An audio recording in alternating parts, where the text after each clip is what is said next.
warahmatullahi wabarakatuh. Bismillah, alhamdulillah. 15 abad yang lalu, 1500 tahun yang lewat, dunia dalam keadaan jahiliyah. Di sebelah barat ada negara besar yang sudah mempunyai agama Katolik.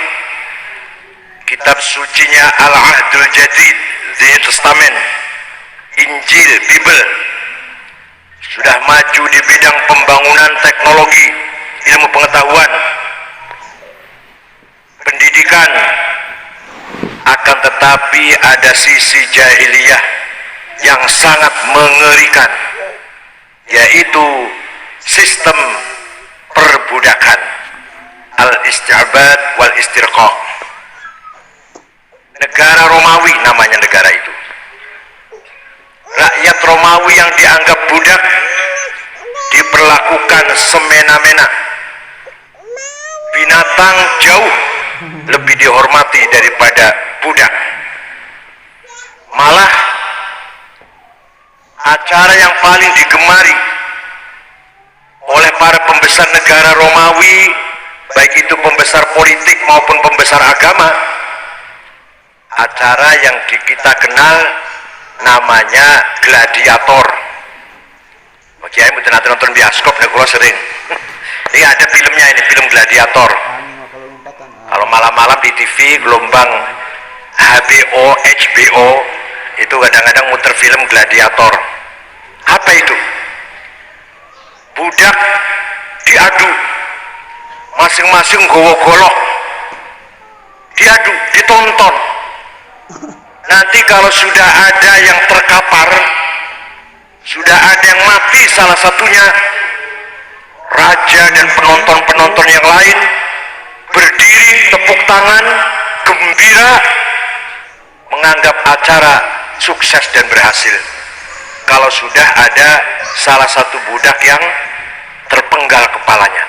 Inilah jahiliyah barat. Kadang-kadang budak diadu dengan binatang, dengan harimau, dengan singa. Kalau yang menang, kalau yang kalah singanya, gak begitu ramai tepuk tangannya. Tapi kalau yang kalah itu budaknya mati, macannya menang, ramai tepuk tangannya. Inilah jahiliyah barat. Pernah juga seorang raja terkenal namanya Nero, terkenal zolimnya, bukan terkenal apa-apanya, terkenal zolim, membakar kurang lebih 600 budak, dibakar hidup-hidup, ditancapkan di kanan kiri jalan, dan dia lewat di tengah-tengahnya. Dianggap lampu penerang jalan, itu mayat-mayat yang terbakar itu. Puncak kezaliman Romawi, luar biasa. Karena ada seorang budak yang protes, yang berontak, namanya Spartacus. Dia wonten filmnya, wonten baik, kira-kira nonton film lah, diri tok. Sekali-kali nonton film. Ini bukti bahwa barat jahiliyah, gitu loh. Faedah nonton film nih, Bu. Bukti bahwa sejarah sejak dulu sampai sekarang barat sebenarnya jahiliyah. Di sebelah timur ada kerajaan besar namanya Al-Furs atau Persia, sudah punya agama namanya Zoroaster, Majusi. Kitab sucinya Avesta Sandinista, sudah punya kitab undang-undang yang terkenal ditulis oleh ahli hukum Persia kuno namanya Hammurabi, sehingga undang-undangnya disebut Undang-Undang Hammurabi. Tapi kezaliman luar biasa. Undang-undang hukum hanya berlaku untuk rakyat kecil. Kalau rakyat kecil model panjenengan melanggar hukum, akan dikenai hukuman yang berat, dipotong 2 tangan 2 kakinya, dilempar ke jurang, dibuang menjadi umpan binatang buas. Tapi kalau yang melanggar hukum, keluarga raja, sahabatnya raja, dekat dengan raja, kenalannya raja, tukang cukurnya raja, atau kenal dengan anaknya raja, tidak ada ceritanya hukuman berlaku. Ini jahiliyah Persia, jahiliyah timur. Di sebelah barat jahiliyah, di sebelah timur jahiliyah, di tengah-tengah ada bangsa Arab. Ketika itu bangsa Arab bangsa yang sempurna jahiliyahnya. Agama tidak jelas, tidak ada agama, tidak mengenal pemimpin yang mempersatukan mereka. Masing-masing hidup bersuku-suku, setiap suku punya Tuhan. Ada namanya Allata, Uzza, Mana, Hubal, Ya'uq, Yahud, Nasr, Suwa', Wad. Di antara nama Tuhan-Tuhan mereka. Satu sama lain mudah perang. Kalau sudah perang puluhan tahun gak pernah selesai. Hanya masalah sepele, berebut rumput, berebut air.